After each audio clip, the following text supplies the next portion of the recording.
El sol se alzaba sobre el ingenio azucarero San Isidro como un ojo ardiente, indiferente al sufrimiento que se extendía bajo sus rayos. Era agosto de 1851 y el calor tropical de Cuba ya había comenzado su asalto implacable al amanecer, cuando la primera campana sonó a las 4 de la mañana.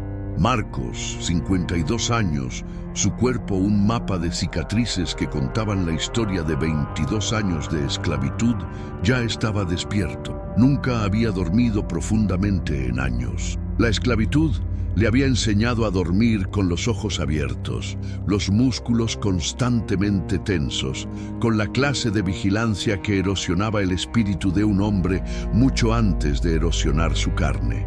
Yacía en un colchón delgado de paja en el barracón de los esclavos, escuchando los sonidos del ingenio, despertando a la vida. A su alrededor, otras personas esclavizadas se movían en la oscuridad previa al amanecer, mujeres encendiendo fogatas, hombres recogiendo herramientas, niños siendo vestidos para otro día de labor. El barracón olía a humo, sudor y desesperación. Era un olor que Marcos había dejado de notar hace mucho tiempo, de la manera en que un hombre deja de notar el olor de su propia piel. Lucía, su hija, dormía junto a él en una pequeña pila de paja. Tenía 7 años, con los ojos oscuros de su madre y una inteligencia rápida, que prometía ser tanto una bendición como una maldición en un mundo como el suyo. Su madre, Violeta, había sido vendida a un ingenio diferente cuando Lucía tenía apenas 2 años. Marcos nunca le había dicho a Lucía a dónde había ido su madre. Algunas crueldades, pensaba, un niño debería ser perdonado de conocer. Miraba a Lucía dormir, su pequeño rostro pacífico de una manera que nada más en su vida era pacífico. Estos momentos tranquilos, antes del amanecer, eran la única vez que se permitía sentir todo el peso de su paternidad. El amor profundo y sofocante, mezclado con la impotencia de saber que no podía realmente proteger a su hijo del mundo en el que había nacido. La campana del ingeniero sonó a las 4:30. Marcos se levantó, cuidadoso de no despertar a Lucía, y se unió a la línea de trabajadores moviéndose hacia los campos de caña de azúcar. El ingenio se extendía por más de 800 hectáreas, con campos que parecían extenderse infinitamente hacia el horizonte. Los tallos de caña estaban en la mitad de su crecimiento, pero ya el capataz calculaba rendimientos. Ya la presión estaba aumentando para trabajo más rápido, horas más largas, más caña cortada por mano. El capataz se llamaba Enrique Tenía Cortés. 40 años. Un hombre que había llegado a Cuba desde España con la ambición de construir su fortuna sobre la espalda de los esclavizados. Su rostro estaba constantemente quemado por el sol tropical, sus ojos siempre vigilantes, su mano siempre lista para el látigo. Enrique creía, con la certeza absoluta de los hombres malos, que los esclavizados eran fundamentalmente perezosos, fundamentalmente deshonestos y fundamentalmente en necesidad de vigilancia constante y castigo.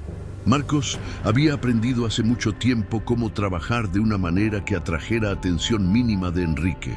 Se movía con eficiencia constante, ni muy rápido, que podría sugerir pereza en otros trabajadores, trayendo castigo colectivo, ni muy lentamente, que invitaría el escozor del látigo directamente sobre su espalda.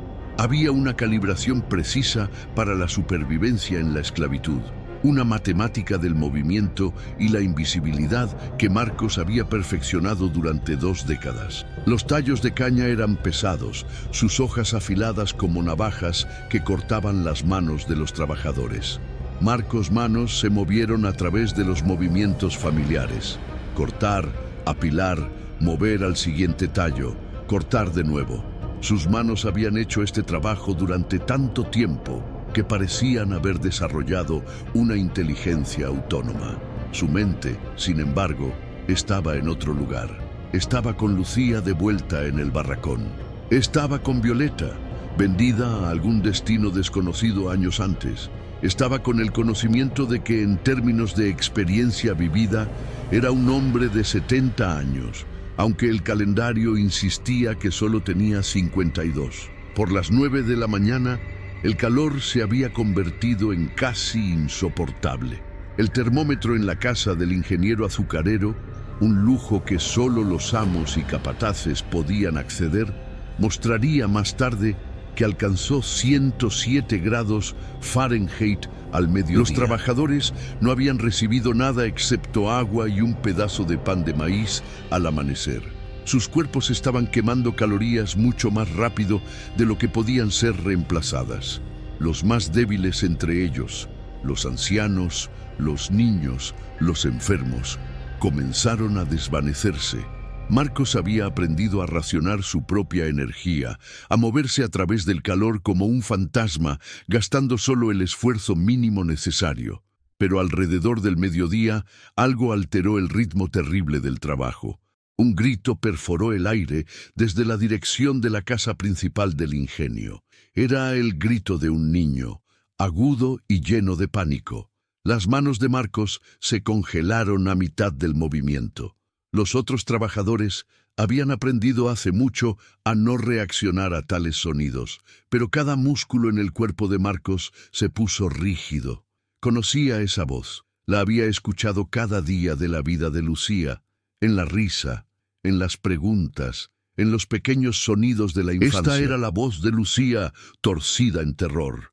El látigo de Enrique chasqueó contra la tierra cerca de los pies de Marcos. «Sigue trabajando», escupió el capataz, su rostro enrojecido por el calor o la anticipación de violencia. «Eso no es asunto tuyo». La mandíbula de Marcos se apretó tan severamente que pensó que sus dientes podrían romperse. Podía sentir la sangre moviéndose a través de sus venas de una manera en que se había entrenado a sí mismo a no sentir durante 2 décadas de esclavitud. «Sí, señor», dijo Marcos tranquilamente, y sus manos reanudaron su movimiento a través de los tallos de caña, pero algo fundamental había cambiado dentro de él. Una línea había sido cruzada, una frontera había sido violada. El cuidadoso compartimentamiento que le permitía soportar día tras día de esta existencia había sido roto por el sonido del terror. La noche después del asalto de Lucía fue la noche más larga de la vida de Marcos. Yacía despierto en la oscuridad del barracón de esclavos, escuchando la respiración de Lucía, monitoreando los movimientos leves que sugerían que estaba teniendo pesadillas. Otras personas esclavizadas se movían tranquilamente a su alrededor, realizando sus rutinas vespertinas, cocinando las pequeñas porciones de comida que les habían dado, remendando ropa, intentando encontrar algún fragmento de descanso antes de que el trabajo comenzara nuevamente. Alrededor de la medianoche, una de las mujeres más antiguas, una mujer llamada Rosa, que había vivido en el ingenio San Isidro durante 35 años, vino y se sentó junto a Marcos. Tenía casi 70 años, sus ojos nublados por las cataratas, su movimiento lento y deliberado, pero su mente seguía siendo aguda, afilada por la supervivencia. ¿La niña?, preguntó Rosa tranquilamente, ya sabiendo la respuesta. «Sí», dijo Marcos. Rosa guardó silencio durante un largo momento. «He visto al ingeniero Delgado mirándola durante semanas», dijo finalmente. «La manera en que la mira cuando pasa, la manera en que sonríe». Las manos de Marcos se apretaron en puños. «No puedes hacer nada al respecto», continuó Rosa, su voz cargada del peso de la sabiduría duramente ganada. «Ya lo sabes. Cualquier hombre que lo intente termina muerto, y eso deja a sus hijos sin padre en absoluto». «Tiene 7 años», dijo Marcos, su voz apenas un susurro. «Lo sé», respondió Rosa. Se levantó, moviéndose lentamente con el movimiento arrastrado de la edad y la resignación. «Lo sé». Pero Marcos no podía aceptar resignación. Algo dentro de él, algo que había mantenido cuidadosamente cerrado durante 22 años, estaba rompiéndose libre. Comprendía, con una claridad que era casi cegadora, que las cadenas de la esclavitud no eran meramente restricciones físicas. Eran cadenas psicológicas, diseñadas para hacer que un hombre acepte lo inaceptable, para hacerle creer que no tenía recurso, no tenía agencia, no tenía la dignidad. Mañana dignidad. siguiente, a pesar de cada voz racional en su cabeza diciéndole que era un deseo de muerte, Marcos pidió hablar con el ingeniero Roque Delgado, el dueño del ingenio. La solicitud en sí era casi impensable. Una persona esclavizada no pedía nada de un amo. Trabajabas, obedecías, aceptabas el castigo, sobrevivías, pero no pedías. El mismo acto de hacer una petición era una transgresión, una afirmación de la humanidad que violaba los supuestos fundamentales del sistema de esclavitud. Enrique Hayes, el capataz, escuchó la solicitud y miró a Marcos como si hubiera repentinamente brotado una segunda cabeza. ¿Quieres hablar con el ingeniero Delgado?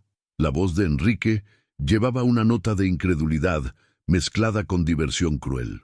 «Muchacho, ¿estás tratando de que te maten?» «Sí, señor», dijo Marcos tranquilamente. «Necesito hablar con él». Enrique consultó con los otros capataces y al mediodía Marcos fue llevado a la casa del ingenio. Era una de las pocas veces que había puesto pie en el edificio principal, una estructura grande de madera pintada de blanco con columnas en el estilo colonial español, rodeada de jardines que eran mantenidos por trabajadores esclavizados. Las flores estaban floreciendo en el calor de agosto, su belleza obscena en contraste con el sufrimiento humano que los rodeaba. El ingeniero Roque Delgado estaba sentado en el portal trasero en una silla de mimbre, un vaso de jugo de caña en su mano. Tenía 58 años, descendiente de una larga línea de productores azucareros cubanos, su riqueza medida no primariamente en dinero, sino en el número de seres humanos que poseía. Su rostro estaba enrojecido por el calor y el ron. No miró hacia arriba cuando Marcos se aproximó, guiado por Enrique, quien se posicionó detrás del hombre esclavizado como un guardia. Marcos se paró en el patio, sus ojos desviados hacia abajo en la postura de sumisión que la esclavitud demandaba. «Espera». La silla continuó su ritmo. Crujía, crujía, crujía. Delgado bebió de su vaso. El hielo tintineó contra el vidrio. El sonido parecía imposiblemente fuerte. Finalmente, después de lo que se sintió como una eternidad, Delgado habló. «¿Qué es?» Su voz era la voz de un hombre hablando con un animal, conversacional pero completamente desprovista del reconocimiento de la humanidad del otro. «Mi hija, señor», comenzó Marcos, su voz cuidadosamente modulada para expresar deferencia, mientras sus palabras intentaban algo que la esclavitud no permitía, la defensa de la humanidad de un niño esclavizado. «Fue llevada a la casa ayer. Regresó lesionada, señor. Le pido respetuosamente que no vuelva a suceder». El silencio que siguió pareció succionar todo el aire de la tarde cubana. Enrique se movió ligeramente detrás de Marcos, su mano moviéndose más cerca a su látigo. Delgado colocó su vaso de jugo de caña con cuidado exagerado, como si estuviera manejando un artefacto precioso. Entonces miró directamente a Marcos por primera vez. «¿Pides?» La voz de Delgado era suave, lo que la hacía infinitamente peor que si hubiera gritado. Las voces suaves podían transmitir desprecio de maneras que la rabia no podía. «Déjame explicarte algo, Marcos. No tienes derecho a pedir nada. Eres mi propiedad. Te poseo. Poseo tus manos, tu labor, tu tiempo. Y también poseo a tu hija. Cada parte de ella me pertenece. Sus manos, su labor, su tiempo». Y hizo una pausa, dejando la implicación colgar en el aire cubano como una nube tóxica. «Su cuerpo me pertenece. Puedo hacer con ella lo que vea conveniente. ¿Está claro?» Las manos de Marcos estaban temblando. Podía sentir la sangre moviéndose a través de sus venas de una manera que había entrenado a no sentir durante 2 décadas de esclavitud. «Sí, señor», dijo Marcos tranquilamente, y se dio la vuelta para alejarse. «Marcos», llamó Delgado, su tono casi juguetón ahora, como si estuviera disfrutando la dinámica que se había desarrollado. «Si alguna vez vuelves a acercarte a mí de esta manera, si alguna vez me hablas así de nuevo, venderé a tu hija al mercado de esclavos de La Habana. ¿Entiendes lo que eso significa? será enviada a una plantación de tabaco, o peor, desaparecerá Marcos. Nunca la volverás a ver. Trabajará hasta que muera, y nadie jamás recordará su nombre. ¿Está claro? Marcos se detuvo caminando. Cada músculo en su cuerpo estaba temblando.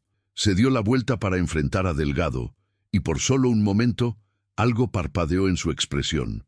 Algo que Delgado reconoció como peligroso. La mano del amo se movió hacia la campana que invocaría a los capataces, pero Marcos se obligó a calmar su rostro, a bajar sus ojos, a encarnar nuevamente la sumisión que la esclavitud demandaba. «Sí, señor», dijo y continuó caminando. Detrás de él podía escuchar la risa de Delgado, un sonido como el graznido de un cuervo, cruel y satisfecho de sí mismo. Enrique escoltó a Marcos de vuelta a los campos. Mientras caminaban, el capataz dijo tranquilamente: «Tuviste suerte de que no te hiciera azotar solo por eso. Considérate afortunado, muchacho». Marcos no respondió. Se había movido más allá de las categorías de fortuna y desfortuna. Se había movido a un estado diferente por completo. 4 semanas pasaron. 4 semanas en las que Marcos vivió en un estado de tormento psicológico que excedía cualquier cosa que la esclavitud hubiera demandado previamente. Trabajaba 19 horas diarias, tomando labor adicional que otros trabajadores evitaban. Lo hacía no por un arrebato súbito de industria, sino porque el agotamiento era la única cosa que podría permitirle dormir sin soñar con los gritos de su hija. Lucía se había convertido en un fantasma de sí misma. Se movía a través del barracón en las mañanas tempranas y las tardes tardías, los únicos tiempos que estaba allí, como un espíritu que ya había muerto, pero no había sido agraciado con la misericordia de dejar su cuerpo. No hablaba con nadie. Comía la comida que le daban en movimientos mecánicos, sus ojos fijos en la nada. Las otras mujeres esclavizadas intentaban ofrecer consuelo, pero había una herida que había sido tallada en algo más profundo que la carne, en el núcleo mismo de su ser. Marcos quería hablar con ella, decirle que estaba planeando algo, que estaba tomando pasos, que la justicia, si no en esta vida, entonces en algún otro cálculo, vendría. Pero no podía decirle. Ella no debe saber. Si lo sabía, podía ser cuestionada, torturada, y cualquier conocimiento de su plan sería extraído de ella a través de métodos que no podía soportar contemplar.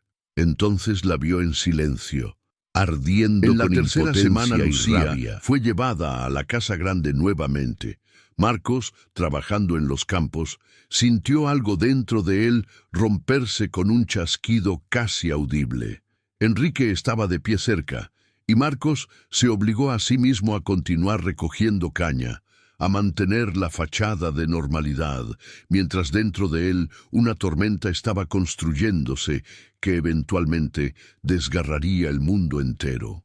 Esa tarde, Lucía no regresó hasta que la oscuridad completa había caído. Cuando apareció, se estaba moviendo incluso más lentamente que antes, y había algo sobre la manera en que se sostenía que sugería trauma fresco amontonado sobre trauma antiguo. Los capataces habían dejado de vigilar el barracón en este punto. Asumían que el miedo solo sería suficiente para prevenir cualquier rebelión. Marcos atrapó a Lucía cuando casi se desmorona. La sostuvo y ella lloró.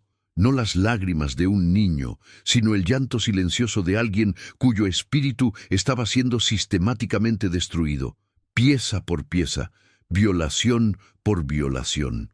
«No puedo», susurró Lucía, su voz apenas audible. «Papá, no puedo. Por favor, no puedo más». Esas palabras, «no puedo más», golpearon a Marcos con la fuerza de un golpe físico. Su hija de 7 años, que debería haber tenido décadas de vida por delante, ya estaba expresando un deseo de escapar de la existencia misma. En ese momento, algo fundamental se desplazó en la comprensión de Marcos del mundo. Había aceptado la esclavitud, había aprendido a soportarla. Incluso, hasta cierto punto, había internalizado la lógica de ella, que la resistencia era fútil, que la mejor estrategia era supervivencia, que el papel de un hombre era aceptar lo que no podía ser cambiado y encontrar significado en las pequeñas misericordias que eran permitidas. Pero no podía aceptar esto, no podía aceptar un mundo en el que su hija expresaba un deseo de morir, en el que su violador caminaba libre e impune, en el que la ley misma era cómplice de su destrucción. Esa noche, sosteniendo a Lucía mientras dormía inquietamente, Marcos tomó una decisión que cruzó una línea de la cual no había retorno. Actuaría. Violaría la ley más fundamental de la esclavitud, que una persona esclavizada nunca podría levantar una mano contra una persona blanca.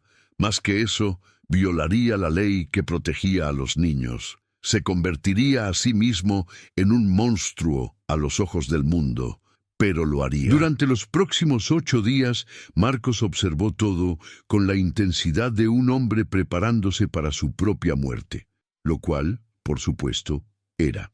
Notó las rutinas de la casa Delgado, los patrones de movimiento, las vulnerabilidades en el sistema. El ingeniero Delgado tenía 4 hijos. Roberto tenía 16 años, ya mostrando signos de desarrollarse en un hombre que perpetuaría la crueldad de su padre. Estela tenía 13 años, precoz y aguda de lengua, cruel en la manera casual de los hijos de dueños de esclavos que nunca habían sido enseñados a ver a las personas esclavizadas como humanas. Mateo tenía 9 años, el tercero, fuerte, pero indisciplinado. Y entonces estaba Tomás, el más joven, con solo 5 años, físicamente frágil, propenso a fiebres que ocasionalmente lo confinaban a la cama. Era Tomás quien era la clave del plan de Marcos. El niño siempre estaba con Delgado, o con la esposa de Delgado, o con la mujer esclavizada anciana llamada Rosa, cuya vista estaba fallando. En las tardes, durante la parte más caliente del día, cuando incluso los amos de San Isidro se retiraban al interior para escapar del calor cubano, Tomás a menudo era dejado para jugar solo o con vigilancia mínima en el patio bajo el enorme árbol de mango que dominaba el frente de la propiedad.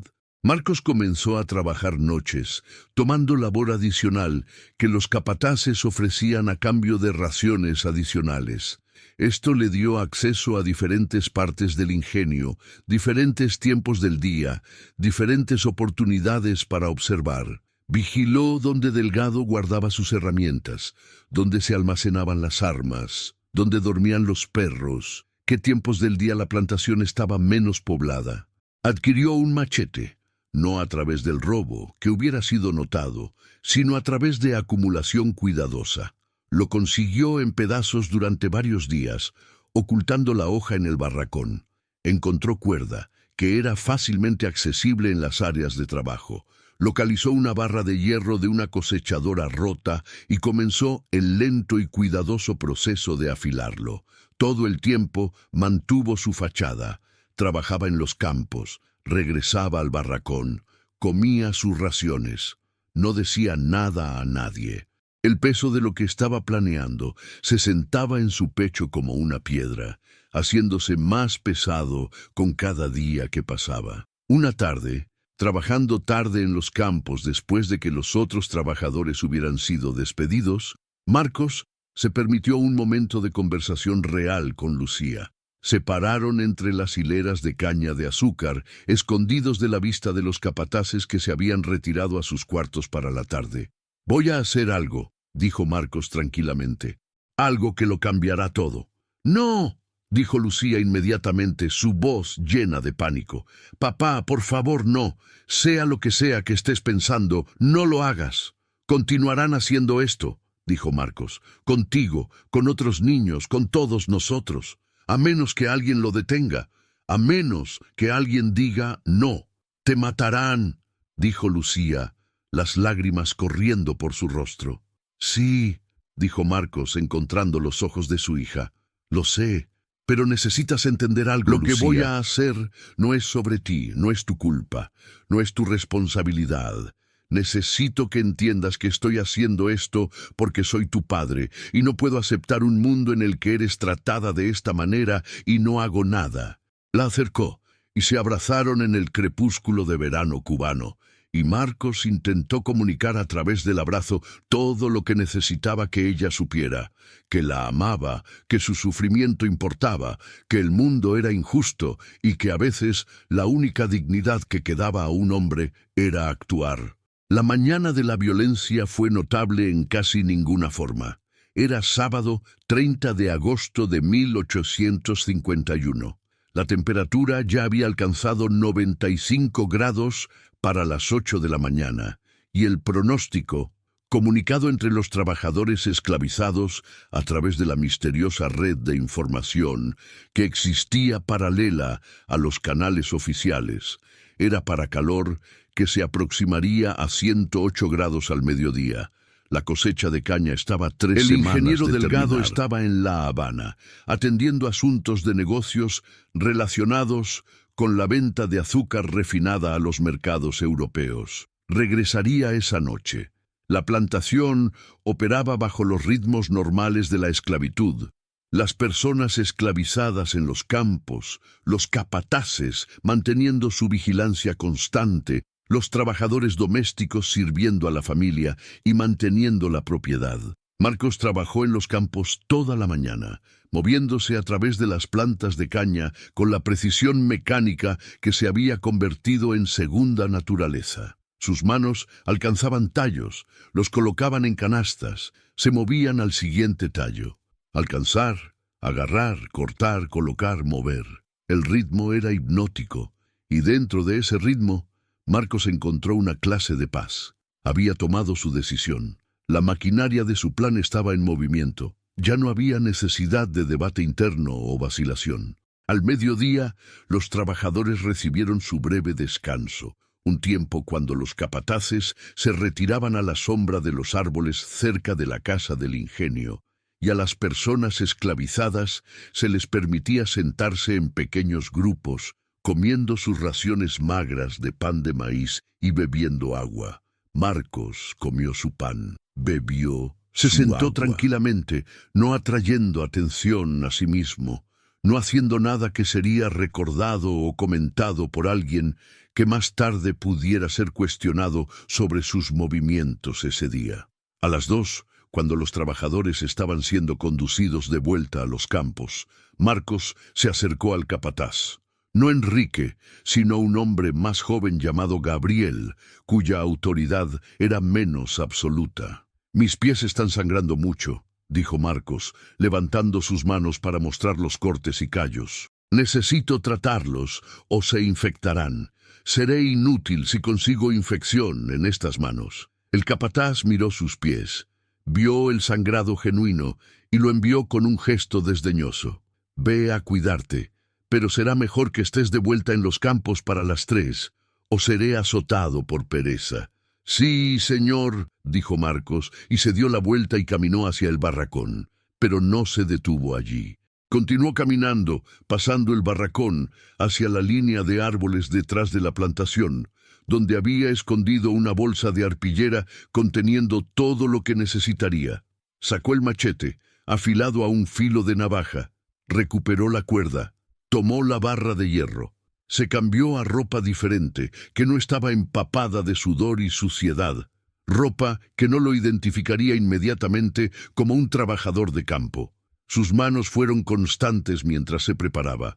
No había vacilación en el mas. Solo había claridad, una claridad terrible y hermosa de propósito. En la distancia podía escuchar a los niños riendo, los niños Delgado, jugando en su patio, intocables en su privilegio, inocentes en su crueldad. Marcos tomó una respiración profunda, emergió de la línea de árboles, mientras la tarde comenzaba su transición hacia la noche. La luz era dorada, bella de una manera obscena. El sol cubano era indiferente al sufrimiento humano. Se levantaba, quemaba, se ponía, y el mundo continuaba en sus ciclos, indiferente a los horrores que se desplegaban bajo su luz. Rosa, la mujer anciana esclavizada que vigilaba a los niños Delgado, estaba dormida en su silla en el patio bajo el árbol de mango.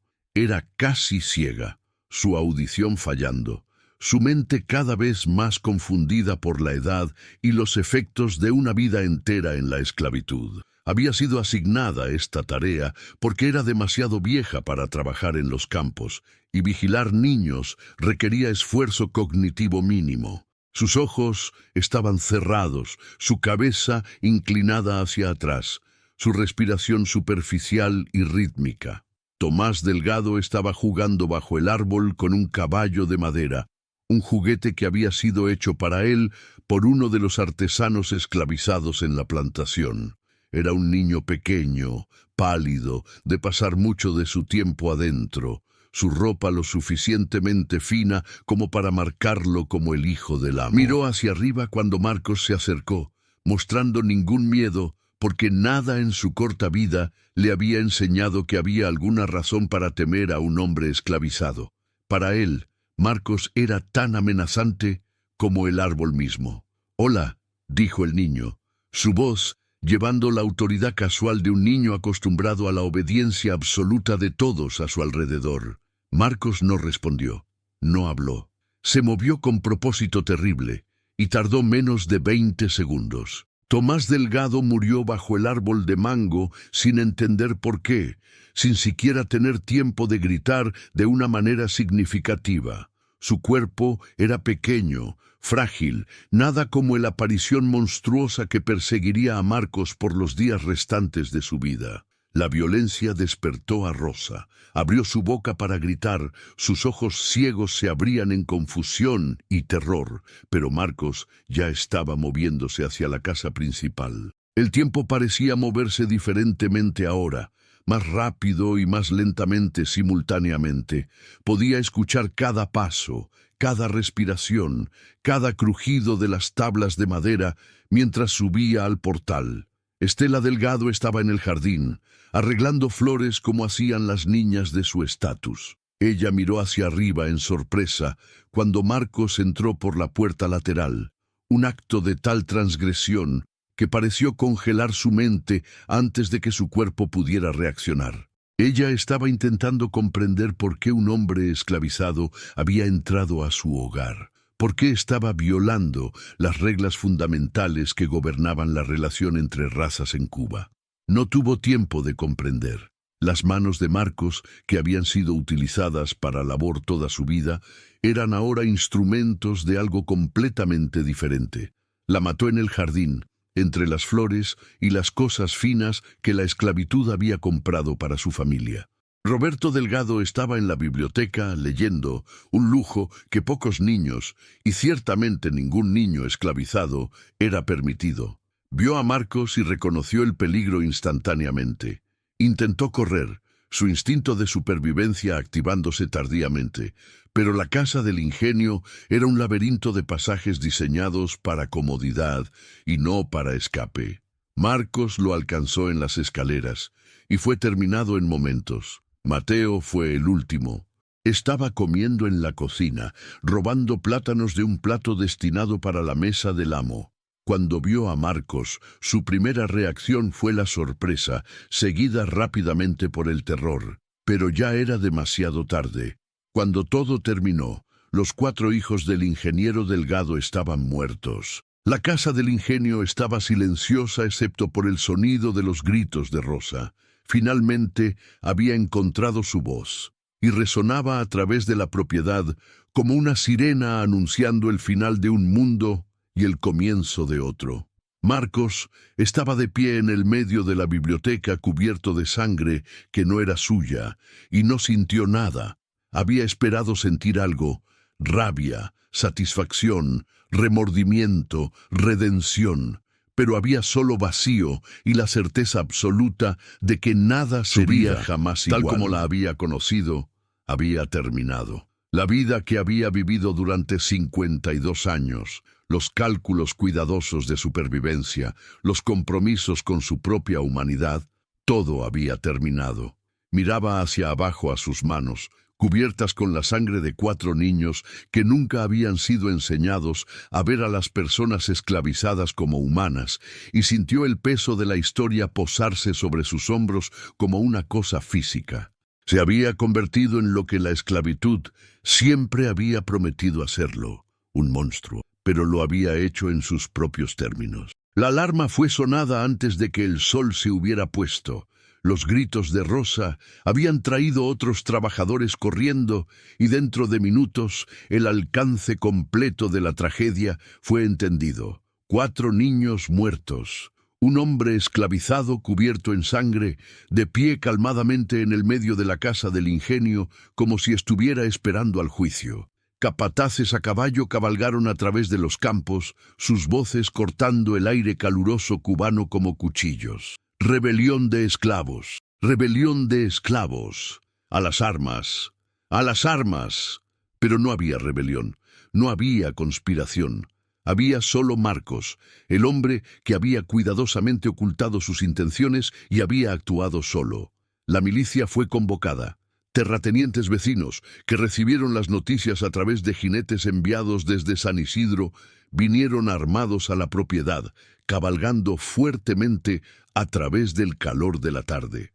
Para cuando la oscuridad completa había caído, casi 60 hombres armados se habían reunido en los terrenos de la plantación, formando un anillo alrededor del barracón de esclavos donde Marcos se había retirado. Estaba de pie calmadamente en el centro del barracón, aún cubierto de sangre, y observaba mientras los hombres se acercaban. No hizo intento alguno de huir. Había sabido desde el momento que tomó la decisión de actuar que no había escape, que la captura no era solo probable, sino inevitable. Había aceptado esto, había hecho paz con ello. Los capataces llegaron primero, luego la milicia, luego los amigos hacendados del ingeniero Delgado, un hombre llamado Coronel Mendoza, quien servía como la autoridad militar de facto para la región. Encadenaron a Marcos y lo colocaron en un carro tirado por un caballo. El ingeniero Delgado mismo llegó justo cuando el sol se estaba poniendo, cabalgando fuertemente desde La Habana, su rostro pálido como un fantasma, mientras lentamente comprendía la magnitud de su pérdida. Sus hijos, todos 4 de ellos, estaban muertos. La casa del ingenio estalló en caos, sirvientes corriendo, los gritos de su esposa ecoando a través de la propiedad, el mundo cuidadosamente ordenado de San Isidro colapsando en pena y rabia. «Es mío», dijo Delgado finalmente, su voz ronca y rota mientras miraba a Marcos en el carro. «Me pertenece, seré yo quien decida su destino». El líder de la milicia, Coronel Mendoza, miró a Delgado con algo aproximado a la lástima. «Señor, esto ahora es un asunto de ley. Mató a 4 niños blancos. Esto va más allá de la justicia de la plantación. El Estado de Cuba procesará.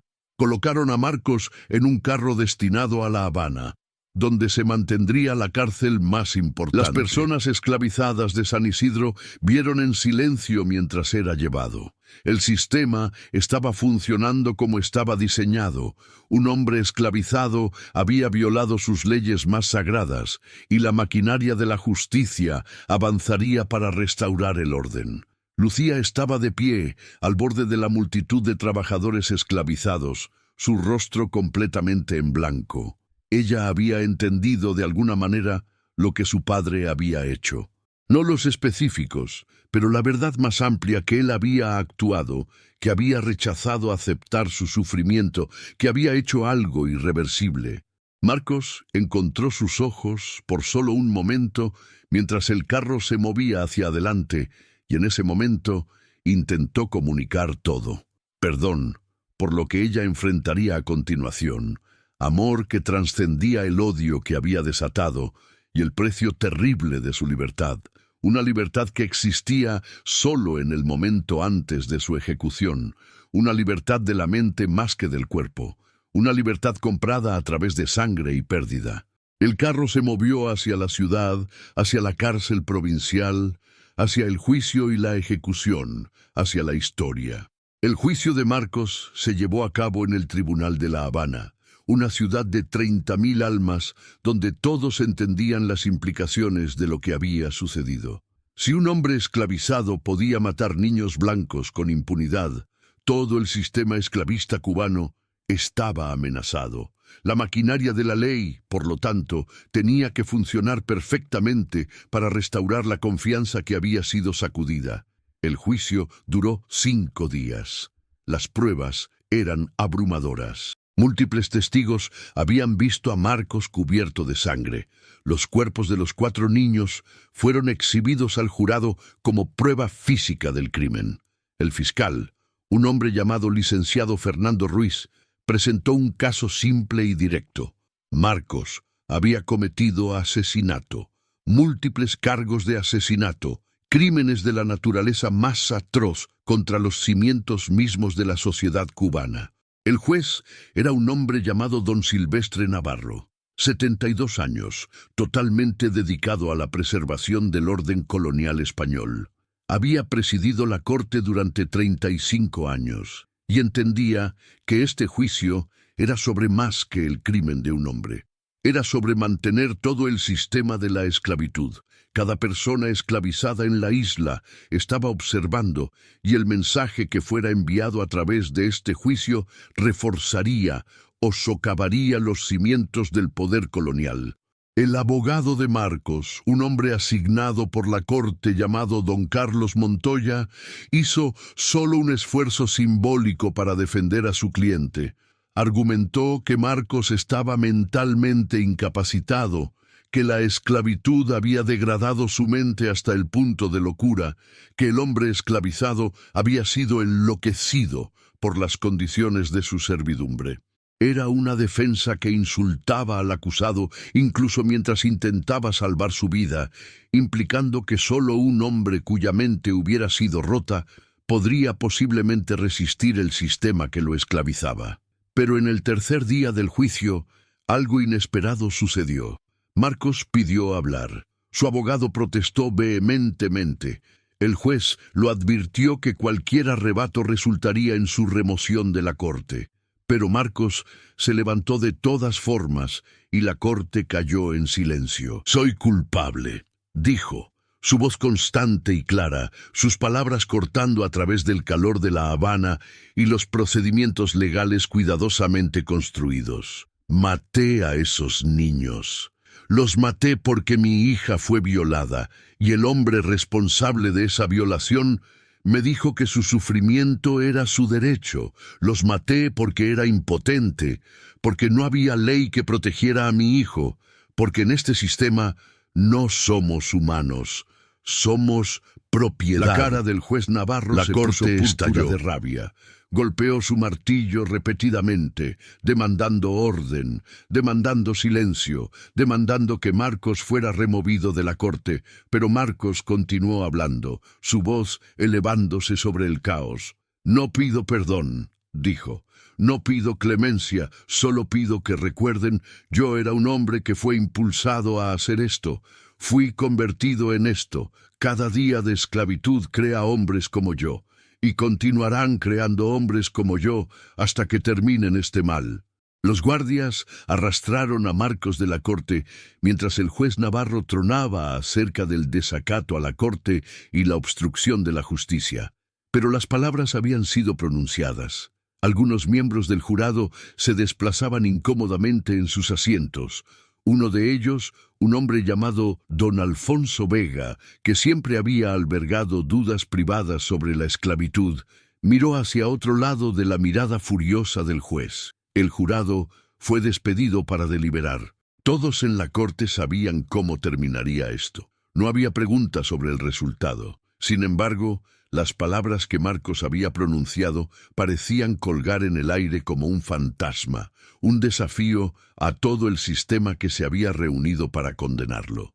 Después de 5 horas, el jurado regresó con un veredicto: culpable en todos los cargos. La sentencia fue muerte por asfixia mediante garrote vil, el método de ejecución español tradicional, para ser llevada a cabo 10 días después.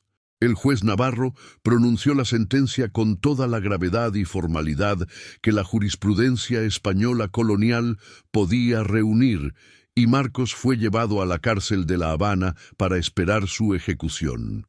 Marcos pasó su última noche en una celda en las catacumbas de la cárcel de La Habana. El espacio era húmedo y a pesar del calor sofocante del verano cubano que había dominado la isla durante meses, era frío. Ratas se movían en la oscuridad, sus pequeños cuerpos raspando contra el piso de piedra. El olor del desperdicio humano y la desesperación era abrumador, una combinación de la desesperación de prisioneros anteriores y las funciones corporales básicas que las primitivas instalaciones de la celda no podían contener adecuadamente.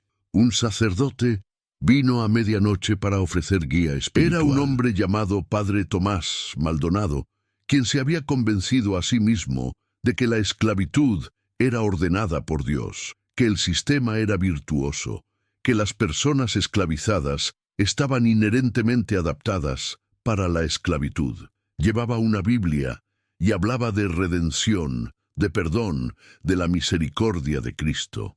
Marcos escuchó cortésmente durante varios minutos, luego rechazó la continuada presencia del sacerdote. «He hecho paz con Dios», dijo Marcos tranquilamente. Un Dios que permite que la esclavitud florezca parece improbable que ofrezca consuelo ahora. Un Dios que permite que los niños sean violados parece distante del Jesús que he escuchado descrito en reuniones secretas. Puede marcharse. El sacerdote se fue, ofendido, su rectitud ofendida por la acusación implícita de que su Dios era cómplice en el mal. En las horas antes del amanecer, Marcos yacía en el piso de piedra de su celda y reflexionó sobre su vida. Recordaba a su madre, una mujer cuyo rostro se había vuelto indistinto en su memoria durante los años. Ella había sido vendida cuando él tenía 6 años. Había observado cómo se la llevaban encadenada a una línea de otras personas esclavizadas y nunca la volvió a ver. Había aprendido incluso como niño que el amor en la esclavitud era una vulnerabilidad, que el apego a otro ser humano era una ruta hacia la devastación. Recordaba sus años de trabajo, los campos interminables, la caña que nunca pararía de crecer, los látigos de los capataces, el hambre que siempre estaba presente, el frío del invierno y el calor insoportable del verano. Recordaba aprender a leer, en secreto, de un anciano trabajador de campo que había sido enseñado por una ama bondadosa décadas antes. La lectura había abierto mundos para él. Mundos de literatura, de historia, de la vida intelectual que la esclavitud intentaba negar a las personas esclavizadas. A través de libros, había entendido que la esclavitud no era natural, no era ordenada por Dios, no estaba justificada por ningún argumento racional. Había entendido que era un hombre completamente humano, completamente capaz de pensamiento y sentimiento y comprensión moral. Y luego había conocido a Violeta y se había enamorado de una manera que trascendía las barreras emocionales cuidadosamente construidas que la esclavitud demandaba. Había intentado proteger ese amor, escudarlo del sistema que amenazaba destruirlo. Pero la esclavitud lo había destruido de todas formas, vendiendo a Violeta cuando Lucía tenía apenas 2 años. Luego Lucía nació, y Marcos experimentó un amor aún más profundo y más terrible que su amor por Violeta. El amor de un padre era una vulnerabilidad diferente. Era un amor que implicaba impotencia absoluta, porque un padre no podía proteger a su hijo del sistema que era dueño de ambos.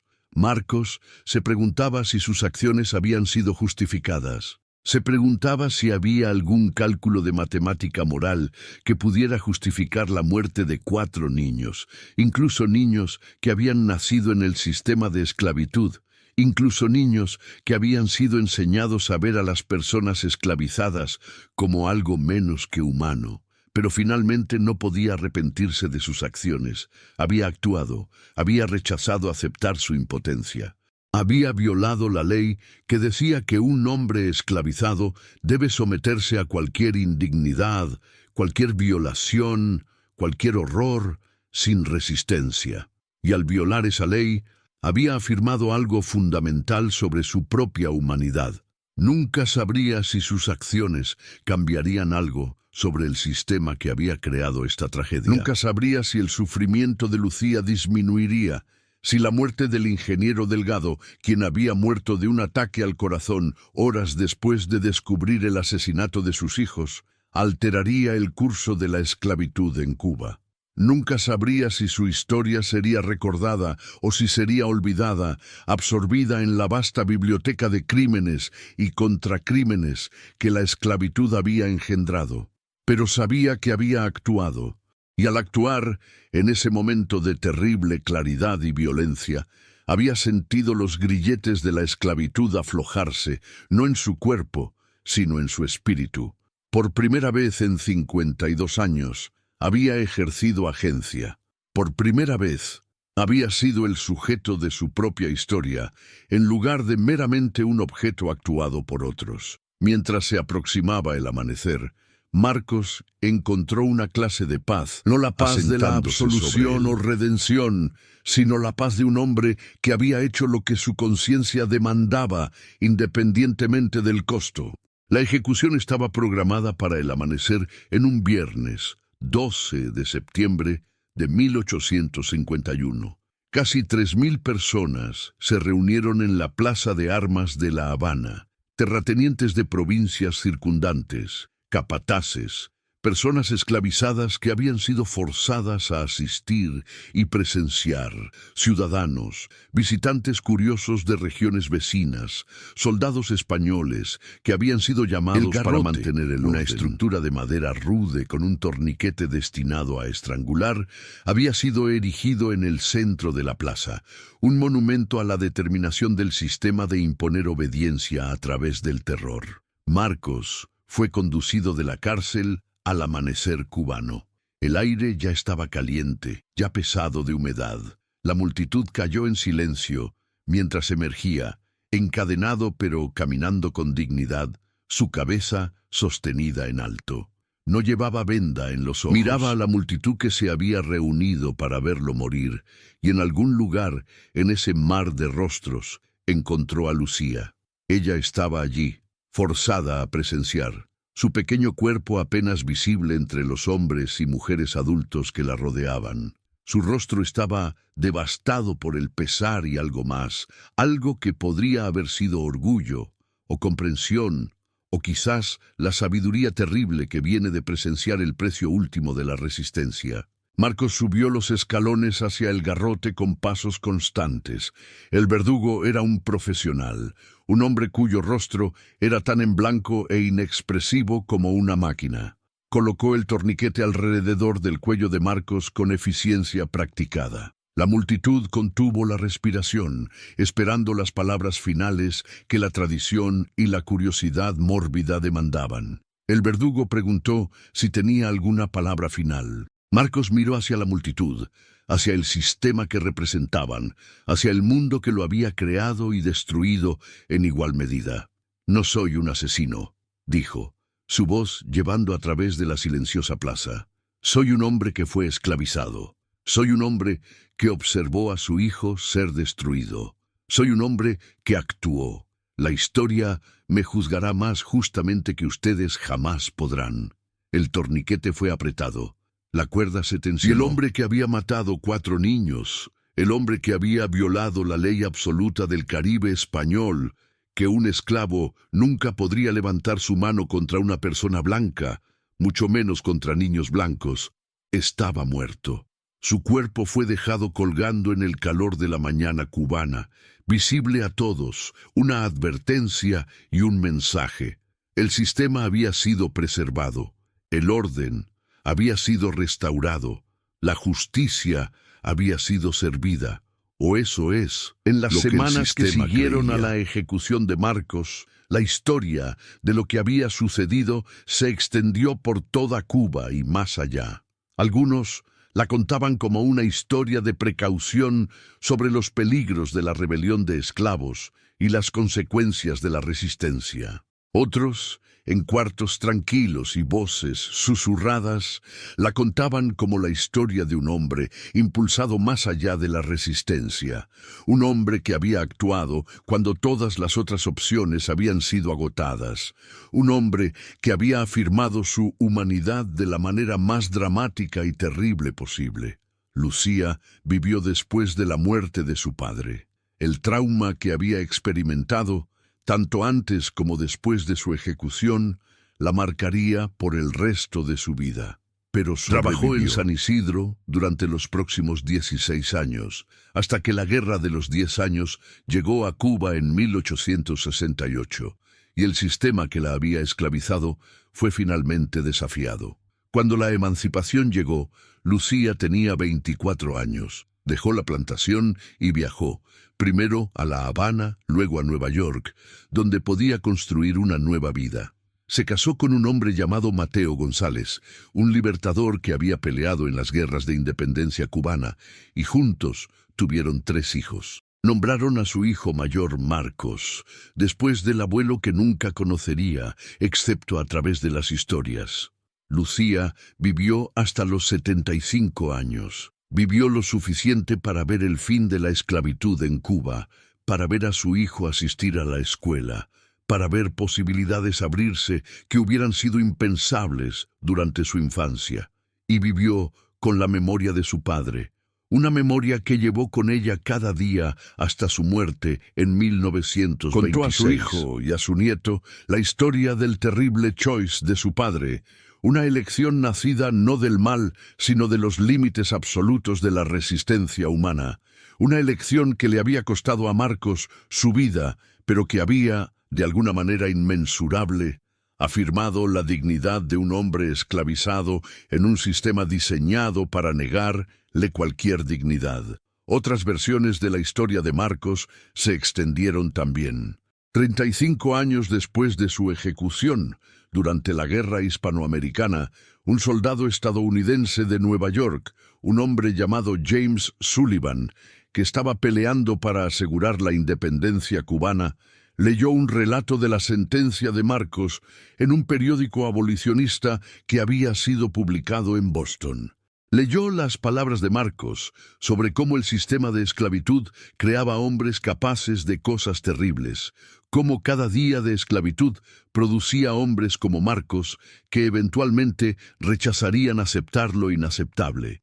James Sullivan lloró cuando leyó las palabras de Marcos. Guardó el recorte de periódico por el resto de su vida y se lo mostró a sus nietos y se convirtió en parte de la historia de su familia. La historia de un hombre que nunca había conocido, un hombre esclavizado que había vivido y muerto en Cuba, pero cuyas palabras habían alcanzado a través del tiempo y el espacio para tocar el corazón de un soldado estadounidense peleando por la libertad. La plantación donde Marcos había vivido fue destruida durante la Guerra de los 10 años. El ingeniero Delgado había muerto años antes y sus herederos, enfrentándose a la rebelión y la inestabilidad, finalmente abandonaron la propiedad. Hacia el cambio de siglo, casi no quedaba traza de San Isidro, casi ninguna evidencia física de que jamás hubiera existido. Pero la historia permaneció. La historia de un hombre que había matado 4 niños, una historia que simultáneamente era una historia de rabia y una historia de amor, una historia de desesperación y una historia de resistencia, una historia que demandaba complejidad moral de cualquiera que la encontrara. La tumba de Marcos fue anónima, escondida en un cementerio para los condenados fuera de La Habana. Pero su nombre vivió, transmitido a través de la familia de su hija, llevado a través de generaciones, convirtiéndose en parte de la historia oral de los cubanos que habían sobrevivido a la esclavitud. Y en el garrote, en el momento antes de que la cuerda lo reclamara, Marcos sintió algo que no había esperado: paz, no absolución, no redención, pero la paz de un hombre que finalmente, al último, había afirmado su propia voluntad frente a un sistema diseñado para aplastarla.